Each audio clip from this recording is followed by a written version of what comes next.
paz da igreja, amém? Amém. Amém. Então, seu assento, em nome de Jesus. Glória a Deus. Eu convido a sua Bíblia no primeiro livro do juiz, profeta Samuel, capítulo número 30, o mistério de Samuel aí.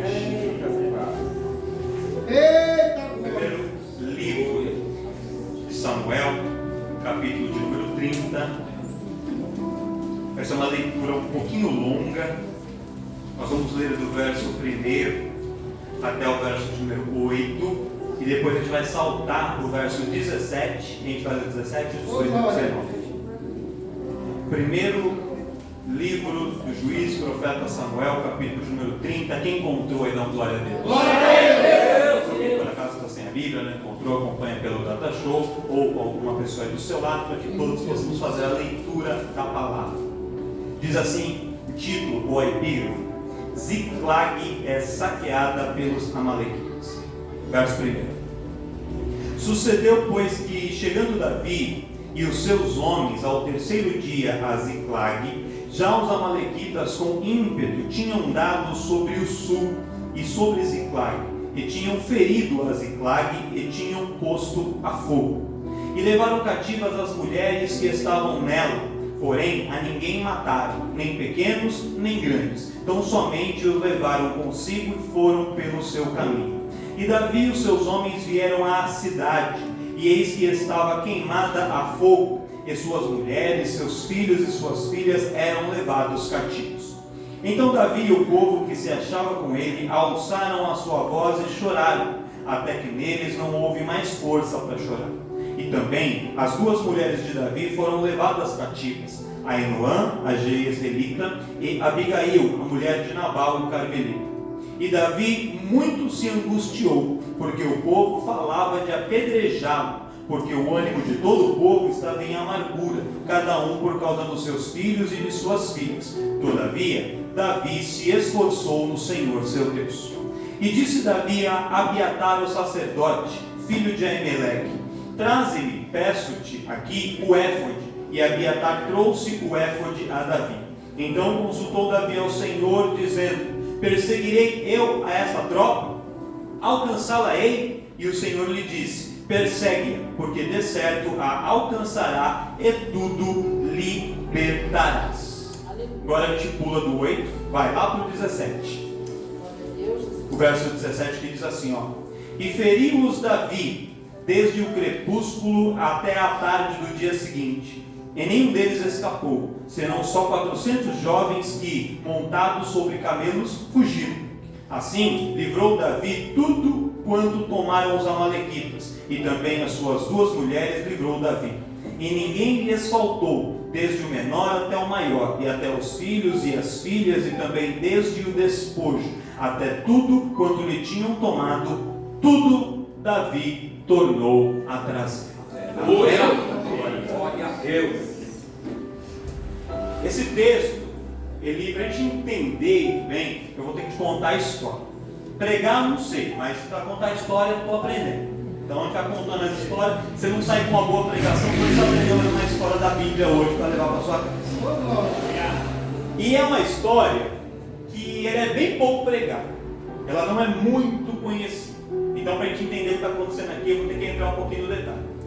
Todo mundo sabe que Davi, ele foi chamado por Deus, foi ungido rei de Israel, e aí ele tem essa unção para reinar. Só que quando Davi é ungido para reinar, Saul era o rei. Então Davi, ele tinha a unção de rei, mas ainda não estava sentado sobre o trono, porque Saul era o rei naquele momento. E aí começa uma perseguição de Saul contra Davi, porque Saul sabia que Davi seria o seu sucessor, e aí Saul começa a ir da presença de Deus, começa a cometer vários pecados, vários equívocos, e Davi, por outro lado, se mantinha firme na palavra do Senhor, e Davi ia acumulando vitórias e conquistas, ia fazendo o seu nome, ia ficando conhecido, famoso, uma celebridade, enquanto Saul ia sendo colocado de lado por causa das suas próprias atitudes. Então, em algum momento, tornou-se insustentável eles conviverem juntos ali no palácio. E ali Saul tenta matar Davi. O que Davi faz? Davi foge de Saul. E quando Davi foge de Saul, ele começa a andar por vários lugares.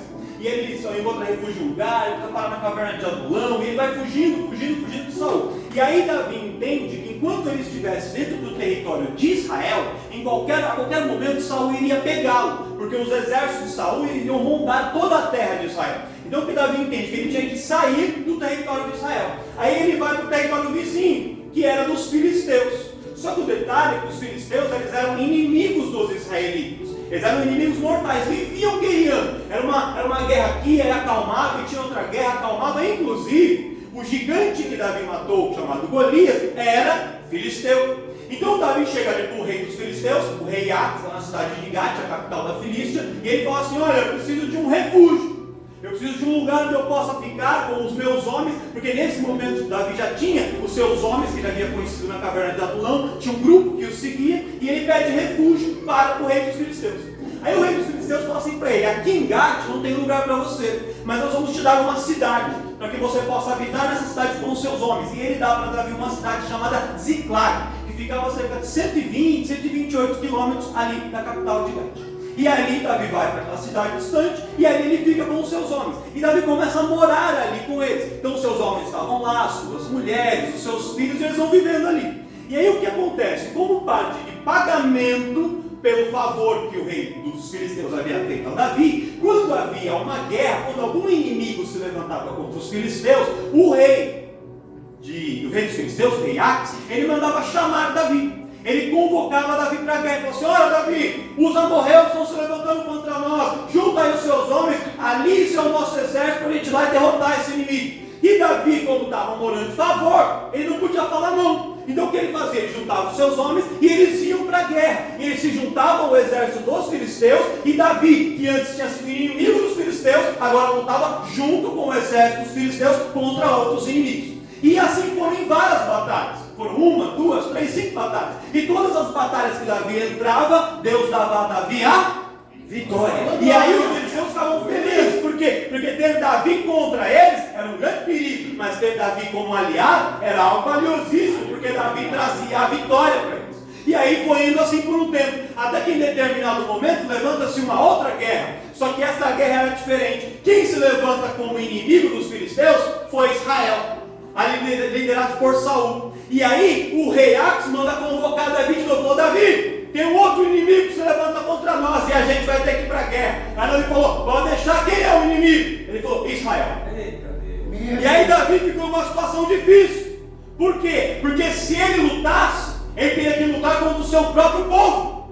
Ele teria que lutar contra o próprio rei Saul, que era o seu rei, contra Jonatas, que era o seu amigo querido. Mas se ele falasse não, ele estaria em desacordo com a aliança ou compromisso que ele tinha assumido com os filisteus de lutar ao lado do seu exército. Mas aí o que Davi fez? Ele cumpriu a sua palavra, porque a palavra do crente é sim, sim? Não. Aí ele foi. Aí ele vai, sai de Ziclag, 120 e poucos quilômetros, dá por volta de 3 a 4, geralmente 4 dias de marcha de soldados, e eles foram caminhando, e chegaram até onde estavam reunidos os exércitos. Quando eles chegam lá, já estavam outros soldados dos filisteus, eles se reúnem a tropa, se reúnem ao grupo, e ali naquele local se forma um conselho de guerra, que eram os generais, a cúpula do exército filisteu, começam a se reunir com o rei para determinar as táticas de batalha. E ali quando eles estão reunidos com o rei, eles falam assim: o senhor mandou chamar Davi? Aí ele falou: claro, Davi é dos nossos agora. Falou: ele pode estar lutando com a gente agora, mas não se esqueça de que Davi é hebreu, de que Davi ele é israelita. E aí, imagina se no meio da batalha, Davi resolve virar casaco, o sangue hebreu dele falar mais forte, o seu patriotismo gritar lá no fundo do coração, e ele desistir de lutar por nós, e começar a se juntar ao inimigo para lutar contra nós. E Davi é um inimigo muito perigoso. Então é melhor a gente dispensar Davi, mandar Davi embora, porque é melhor lutar sem Davi aqui, do que correr o risco de ter Davi como nosso inimigo. Aí, o rei, a contragosto, dispensa Davi.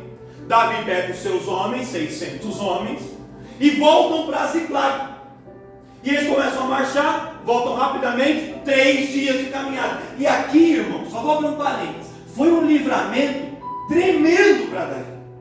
Foi um livramento gigantesco para Davi. Por quê? Porque nessa batalha, exatamente nessa batalha, se você ler a sequência do capítulo 30, for no capítulo 31, você vai ver que nessa batalha, Saul morre. E Jonatas também morre.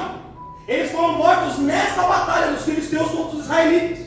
E se Davi estivesse naquela batalha, o que aconteceria? Davi iria ficar conhecido como o traidor do seu amigo Jonatas, porque ele havia feito um voto com Jonatas, depois estava participando da batalha que matou a Jonatas. Ele ficaria conhecido como o traidor do seu rei, porque ele havia participado da batalha que matou Saul, e ele poderia ficar conhecido como alguém que tramou para usurpar o trono, para matar ele. Ele tramou a guerra para que Saul morresse e ele se tornasse rei. Aí você imagina, quando ele se tornasse rei, o povo de Israel não aceitaria como rei. Por quê? Porque ele seria visto como um traidor. Então, quando ele foi dispensado daquela batalha, quando ele foi colocado de lado, era a mão de Deus dando um livramento para Davi naquela situação.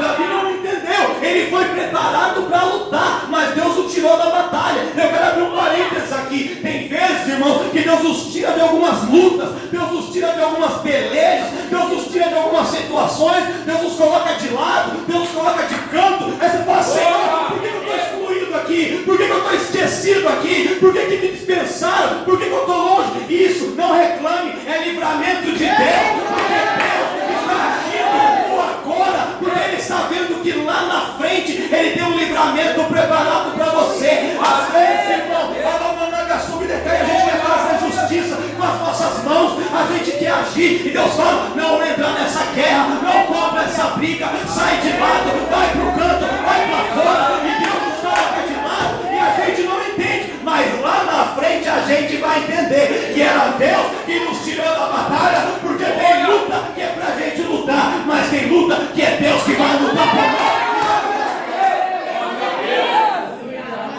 Quem ia colocar Davi no trono não era o próprio Davi com a sua mão, era Deus. Quem ia matar Saul não era Davi, era Deus. E se Davi estivesse lá e fizesse com a sua mão, a sua reputação ficaria marcada, manchada. Às vezes, irmãos, tem alguma pessoa que fala mal da gente, que fala assim, se eu encontrasse o fulano, ele ia ver que eu sou crente, mas meu braço não é. Ele ia ver. Aí, irmão, você vai todo dia onde o fulano trabalha, onde ele estuda no mercado e não encontra o fulano. Aí você fala assim, Satanás está escondendo mim. Não é Satanás não, é Deus. É Deus. Verdade, Deus. Aleluia. Aí você manda um áudio daqueles bem grosseiro para ele assim, aí você olha para enviar, fica aquele pontinho de exclamação, o áudio não sai. Aí você fala, demônio do WhatsApp, não é o demônio não, é Deus. Aleluia. Porque Deus está te dando livramento. Olha para o seu irmão e fala assim, recebe o livramento de Deus.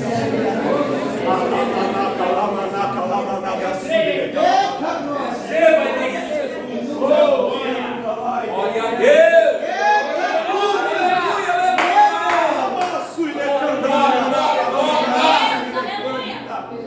Aleluia.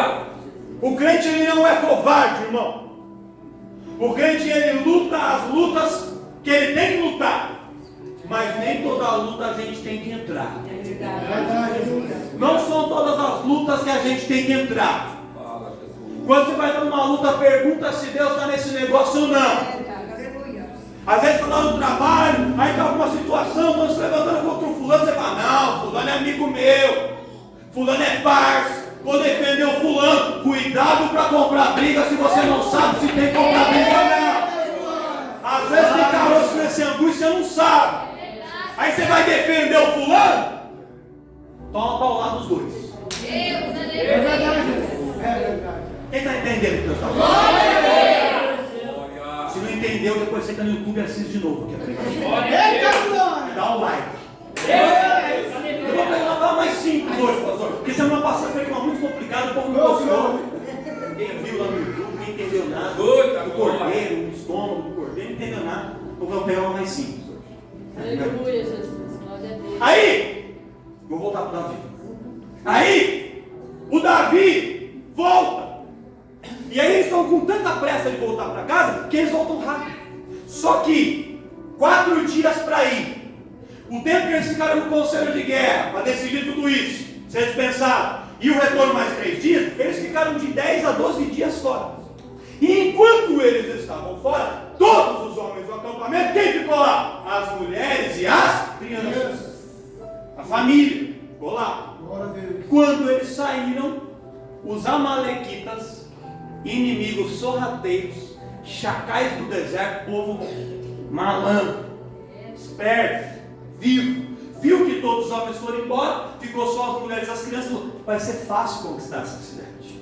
Não tem defesa, não tem resistência, eles não têm proteção. Os amalequitas foram até Ziklag, entraram na cidade, raptaram todas as mulheres, todas as crianças, não fizeram mal para ninguém, mas levaram todos embora e tocaram fogo na cidade, incendiaram a cidade inteira. Meu Deus! Aí, quando Davi e os homens estão chegando, do alto do monte eles olham e vê só aquele monte de fumaça, e onde há fumaça há fogo. Eita, queimado. Ou cinza, né? Porque já tinha queimado tudo, nem fogo tinha mais. Aí eles chegam lá, as casas destruídas, tinha mais nada. Tudo que eles tinham construído perdeu tudo.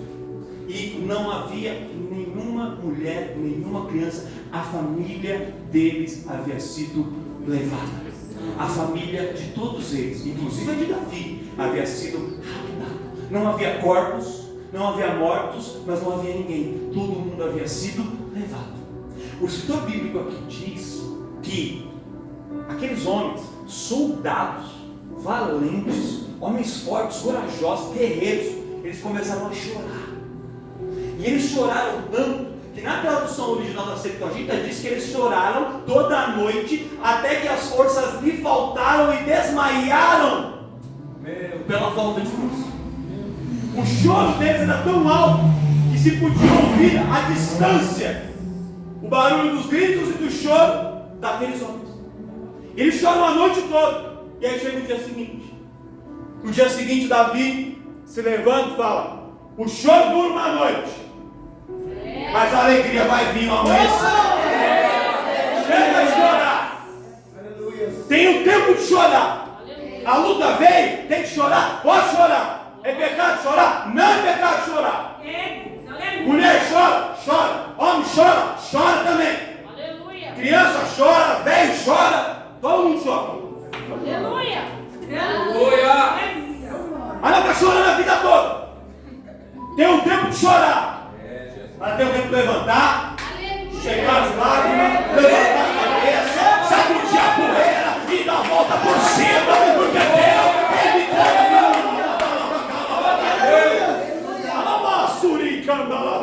Aleluia. Então ele fala assim: vamos buscar Deus, que Ele vai dar uma solução. Só que os homens ficaram revoltados com Davi, falaram: a culpa é sua. A nossa família se perdeu por culpa sua.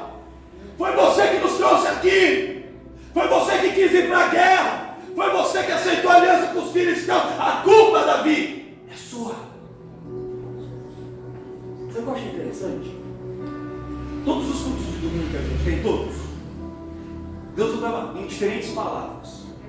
Só que todas as palavras que a gente trabalha, todos, seja quem quer que eu pregue aqui, tudo tem a ver com família.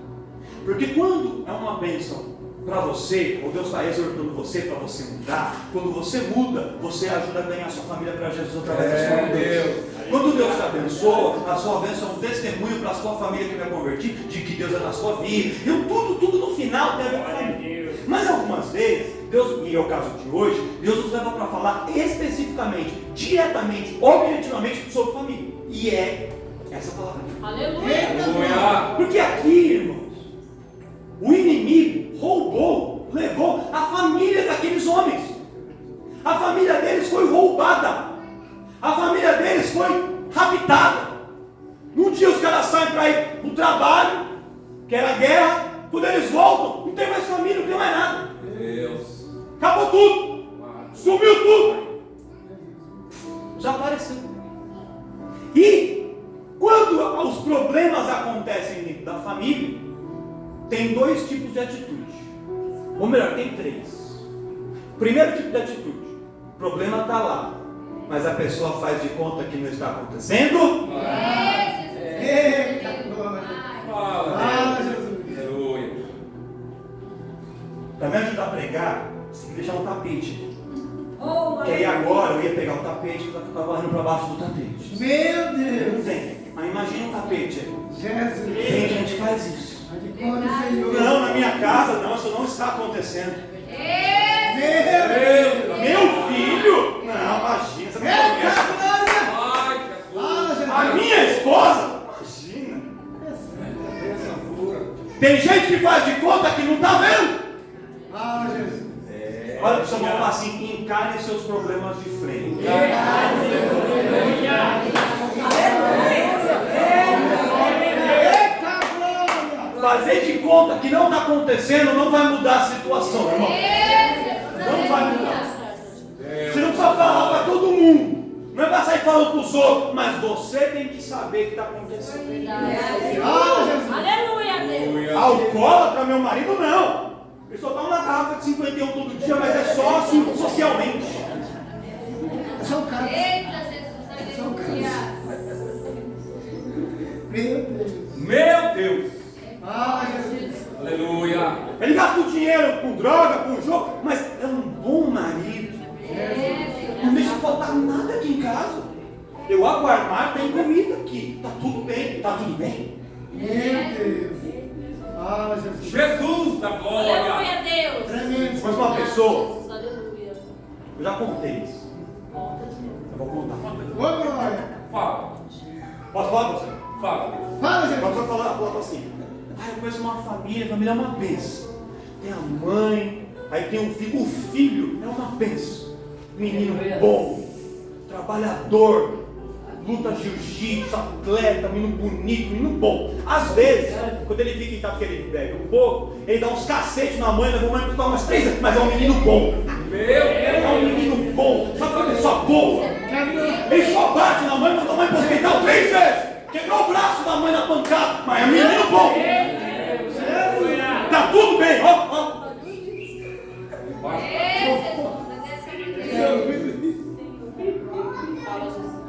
Não faça de conta que não está acontecendo, se está acontecendo. Eita, glória. Meu Deus. O meu casamento não está bem. Aleluia, Deus. Meu filho não está bem. Aleluia, Deus. Tem alguma coisa, tem uma coisa errada acontecendo aqui. Não faça de conta que não está acontecendo. Meu Esse é o primeiro caso. Eu nem ia falar, acabei falando 10 minutos. Aleluia, O Jesus. segundo é a pessoa que sabe o que está acontecendo, ela sabe que tem um problema, só que ela começa a arrumar culpados nos outros. Olha aí, meu Eu pai. estou passando por isso, por causa da irmã Paula. Meu Deus. Ela vem dessa palavra aí sobre Ana, e essa história aí, ó, deu ruim. A culpa está sempre da minha sogra. Cadê minha sogra?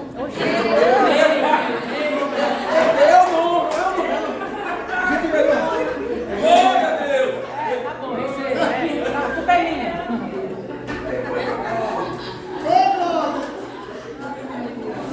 Não assim, por causa do pastor. Esse pastor que tinha vindo aqui fazer uma visita na minha casa, 7 dias de campanha, tá ungido aqui, me dando óleo para poder beber.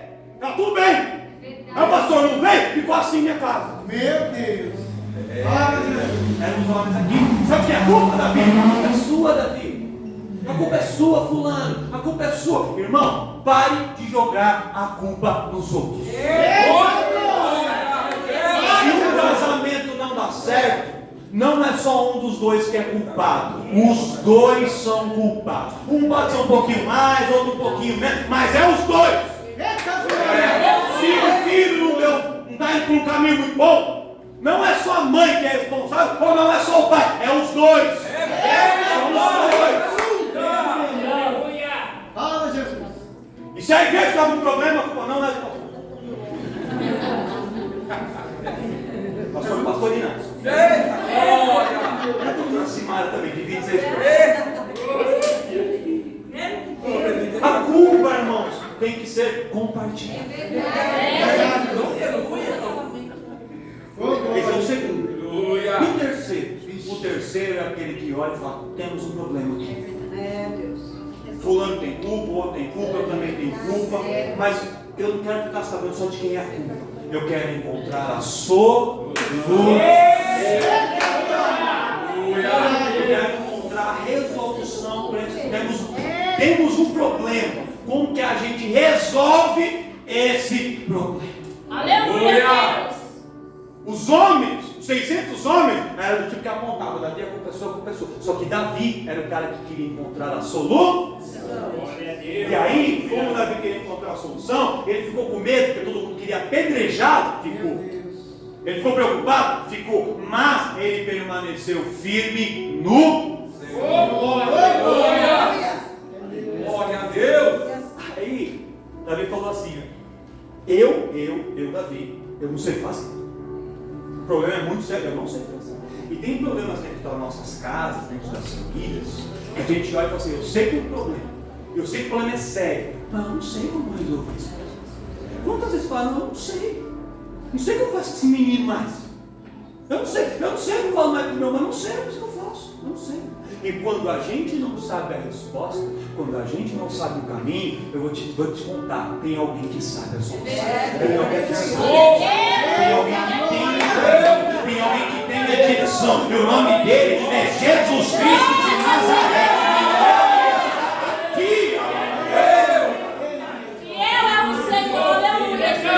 Só que a gente tem que perguntar para ele. E aí Davi chama o sacerdote e fala: ô Abiatar, me traz o éfode.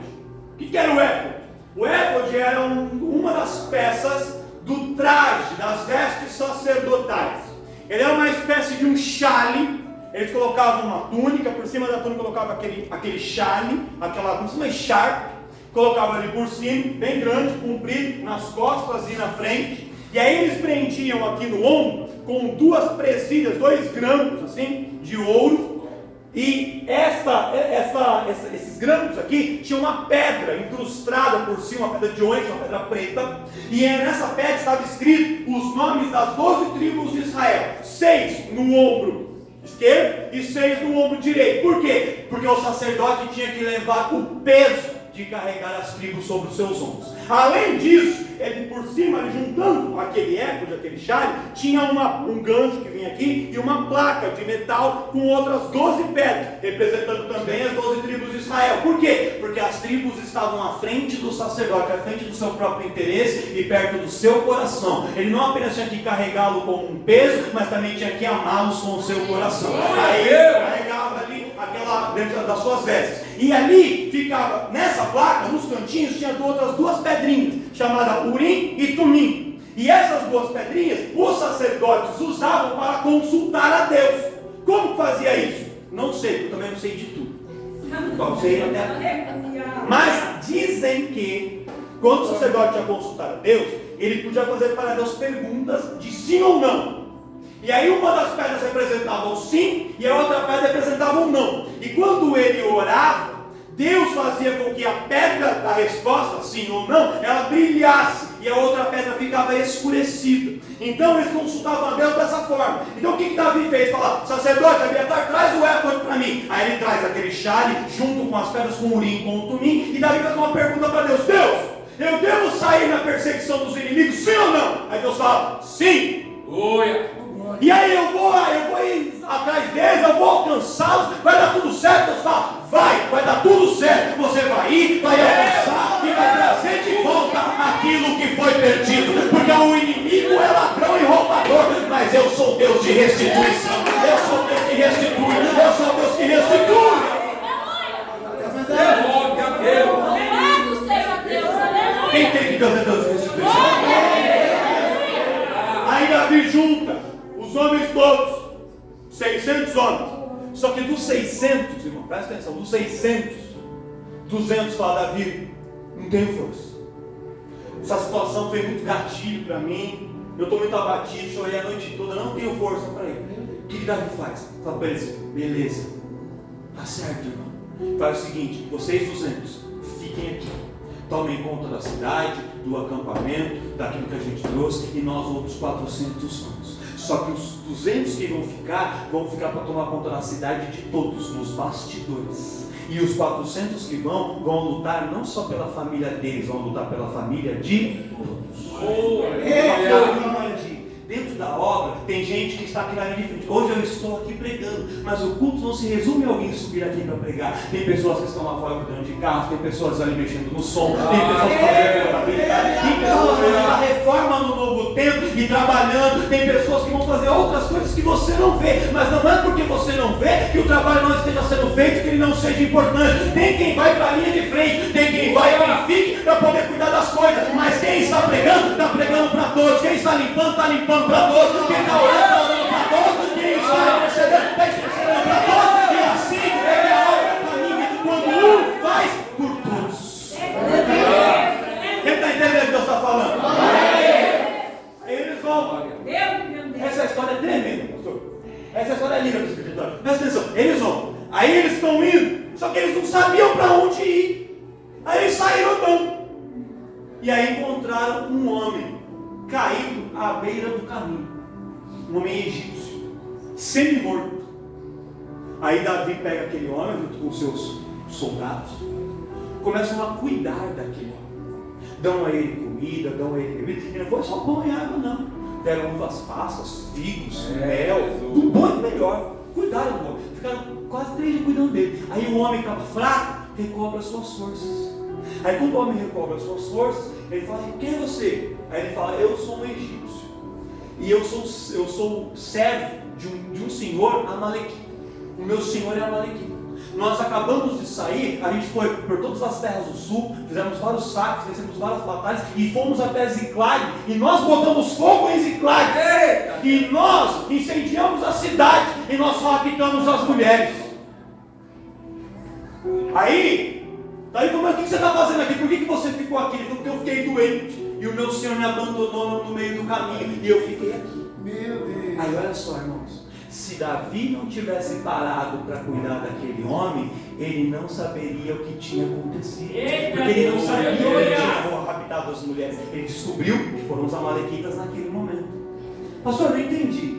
Às vezes, quando a gente está com o nosso problema, a nossa prova, a nossa luta, a gente está tão em si mesmado, tão olhando para a gente, que a gente vê pessoas necessitadas lá e fala: eu não vou parar para ajudar o fulano porque eu não tenho tempo, eu estou ocupado, eu tenho que resolver isso. Mas às vezes, aquele necessitado que aparece no seu caminho é um enviado de Deus, é a chave de Deus para que um milagre aconteça na sua vida. É Deus enviando alguém para poder te dar resposta, para te dar direção.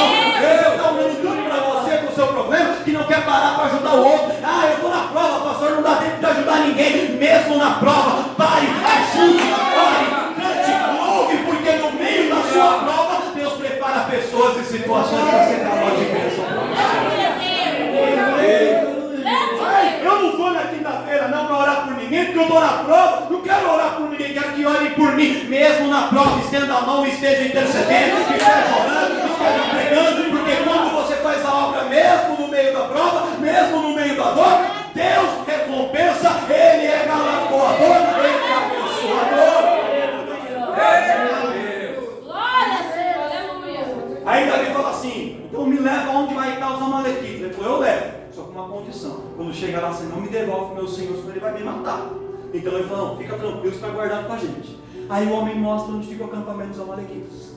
Quando Davi chega lá com os seus soldados, isso aí já passaram 5 dias mais ou menos, eles estão chegando lá, os amalequitas estão lá, bebendo, dançando, forró comendo solto, o pancadão dos amalequitas lá, tudo. E aí Davi olha e fala assim: vocês estão aí, felizes. Ele se prepara, desce em batalha e mata todos, exceto 400 meninos que conseguiram fugir montado em camelo. Foram o camelo deles, ó, Uber camelo, foram embora. E os outros que ficaram morreram. Aí, quando Davi olha, ele vê que todas as mulheres estavam lá e não haviam sido tocadas. Aleluia! Todas as mulheres Glória a Deus estavam lá e não haviam sido tocadas. Por quê? Porque os amalequitas queriam vendê-los como escravos para outros povos. E para vendê-los como escravos, eles tinham que estar perfeitos. Então eles guardaram e cuidaram deles bem. Só que quando Davi chegou, Davi recuperou. E além disso, Davi pega todos os despojos de guerra, todas as batalhas que os amalequitas haviam lutado, que os amalequitas haviam vencido, que eles haviam roubado de outros inimigos. Davi e os seus homens levam tudo. E aí quando eles pegam tudo, os 400 que estavam falam assim: ah, Davi, as mulheres e as crianças a gente vai devolver, cada um pro seu pai, pro seu marido, tudo certo. Mas o despojo de guerra não, né? O despojo de guerra é nosso, eles não vieram batalhar. Aí Davi falou assim: não, senhor, quem venceu essa batalha não fomos nós. Quem venceu essa batalha foi Deus. E Deus apenas está nos fazendo carregar aqui o despojo e vai ser dividido entre todos. Quando tem derrota, a derrota é de todos, mas quando tem vitória, a vitória é de todos. E aí eles vão com a família recuperada. E eu vou começar a pregar agora para você. Eu não contei a história. Glória a Deus. É brincadeira, é rápido. Presta atenção nisso. O que Deus quer falar conosco através dessa história? Muitas coisas. Deus está falando conosco sobre entender o nosso papel dentro da nossa família. Quando Davi ele assume o compromisso de lutar por uma guerra que ele não tinha que lutar, ele sai e deixa sua família desguarnecida. Só que olha que interessante, Davi e os seus homens já haviam ido para muitas guerras antes. E nenhuma das vezes que ele foi, os amalequitas entraram e roubaram suas mulheres, queimaram sua cidade. Nenhuma das vezes. Por quê? Porque quando você luta uma guerra que Deus está no negócio, enquanto você vai, Deus guarda a sua casa e a sua família. Só que quando você entra em batalhas que Deus não aprova, que Deus não está, aí você sai do centro da vontade de Deus. Aí você coloca a sua família em risco. Por isso, irmão, que a gente tem que saber que batalha que a gente entra. Por isso que a gente tem que entender que luta que a gente está entrando ou não está entrando. Porque a retaliação vem forte.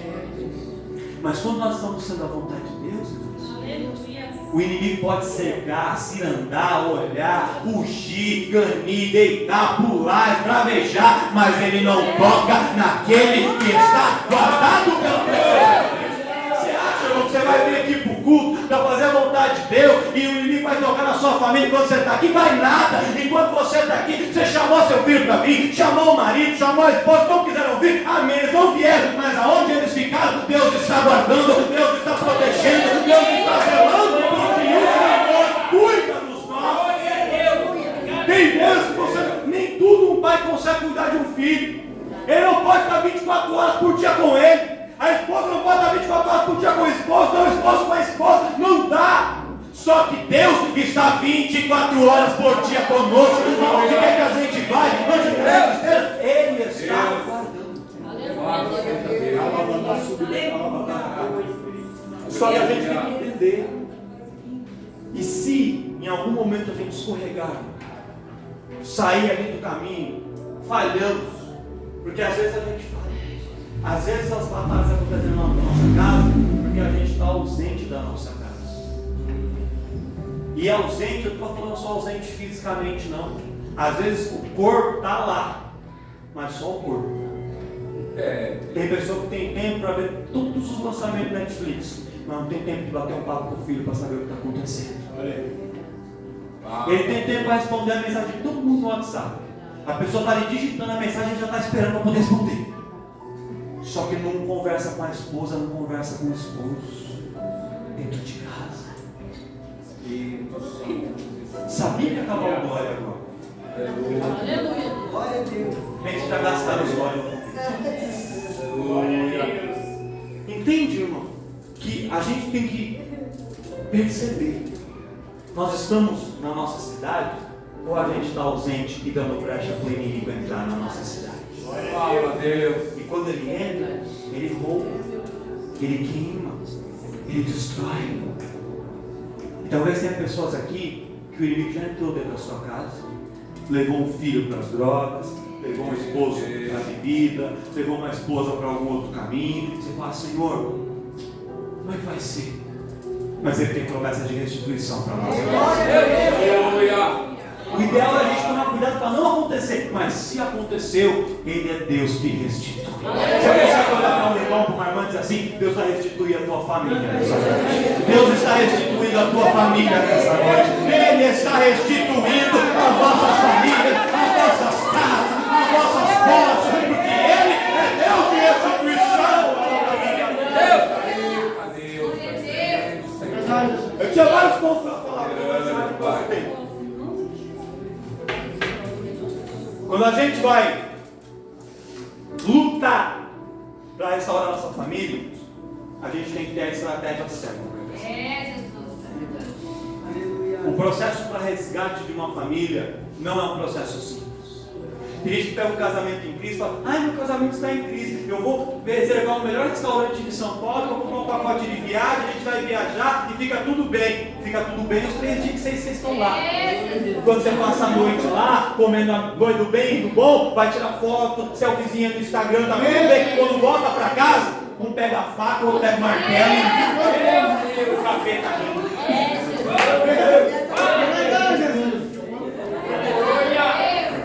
É ou não é? Não, meu casamento está em crise. Eu vou pegar uma viagem, vou para os Estados Unidos. Eu vou ir para Paris. Vai para Paris. Vai, não tem problema não ser ir. É bom, me leva junto também. Mas só ir para Paris, para os Estados Unidos, e quando voltar é só xingo, é só briga, é só maltratar, é só falar mal, não dá atenção, não dá carinho, não adianta.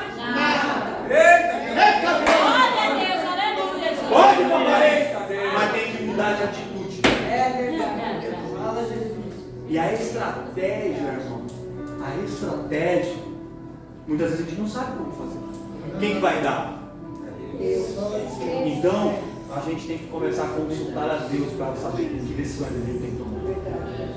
Tem crente que vem para o culto, vai para o culto, vem para a igreja e não tem o éfode. Meu Deus. Deus está entregando o nosso éfode, nossa veste sacerdotal. Aleluia! Que a gente precisa voltar a consultar a Deus antes de tomar as nossas decisões. Tem pessoa que usa o Google para tudo. Como fazer um bolo? Como instalar uma prateleira? Qual marca de sabão em pó é melhor para comprar? Como restaurar meu casamento? O Google pode ter várias respostas, mas tem coisa que o Google não te responde. É verdade. Tem coisa que quem só responde. Pega o éfode aí. Você consulta a Deus para Ele te dar a direção. Glória a Deus. Onde você vai, de como fazer, de como falar. Porque tem vezes que a gente tem que falar e confrontar. Tem vezes que a gente tem que ficar calado e deixar Deus agir. Mas como é que eu estou sabendo que não fui eu? Consulta a Deus! Eita glória! Glória, Jesus! Eita glória! Mas eu não saio correndo atrás de um monte de profeta. Fiquei sabendo que tem um profeta em canela de fogo, lá vou lá. Já para eu te dar uma canelada e queimar você. Pé de canela de fogo, cabelo de fogo, cotovelo de fogo, língua de fogo, tudo de fogo. Oh, glória! Cuidado. A gente estava vendo aqueles dias, né, semana, dos caras que vai nas igrejas, irmão. Ó, os caras, é um grupo, uma quadrilha. É quadrilha. Eles estão nas igrejas, aí o fulano vai, entra lá, tá, começa a observar. E o pastor Inácio tem um carro assim, placa tal, chega a tal horário, outro assim, eles observando. Aí passa uns dias, alguém fala, vamos lá pregar, aí o cara vai pregar. Quando ele chegar, ele fala, irmão, tem uma revelação de Deus aqui, tem uma pessoa aqui que tem um carro prata, assim, que todo dia na hora do culto de domingo, chega um pouco mais tarde, está vendo o trabalho, Deus manda dizer para você, isso. Aí o cara fala, que profetão.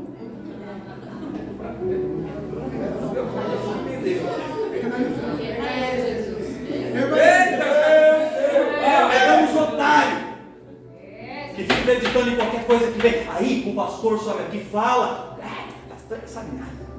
Pastor já, toda vez semana uma coisa que daria do pastor aí. Ensina a Deus. Meu Deus! Aí o outro vem e fala, as abobrinhas, só acredita. É verdade. Aí sai andando por aí, colhendo um monte de profetado que tem por aí, de um monte de gente que não tem vida notável, você nem sabe como é.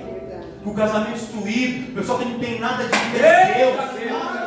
Pessoa que sai do culto e vai para os botecos por aí, que sai de culto, vai para motel por aí. E só para poder profetizar e as pessoas acreditando. Consulte a Deus. Eita glória! Aleluia. Quem está entendendo o que eu estou falando? Vou terminar. Fala mais. Não pode ser semana vai me bater. Já deu horário. Acabou. Pode ficar meia-noite, pastor. Amém. Hoje é domingo, 8 da noite.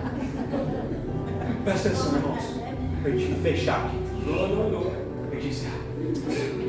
A gente tem que entender que a resposta, as estratégias, a direção vem de Deus. E quando Deus fala, se Deus falou que Ele vai restituir a tua família, irmão, creia, se levante e sai perseguindo o inimigo para a vitória. Ai, mas desde que Deus falou, ele estava bebendo 21, agora está bebendo 51, já está no 81, já está cada vez mais. Não tem problema. É o inimigo que está só tentando usar isso para te confundir. Só para tentar desestimular a tua fé. Se Deus falou, eu creio, ponto e acabou. Davi, levanta e vai, você vai recuperar, vai voltar com tudo. Amém. Vai. Só vai. Porque quando Deus fala, quando Deus promete, Ele é fiel. Glória a Deus, aleluia. E acredita.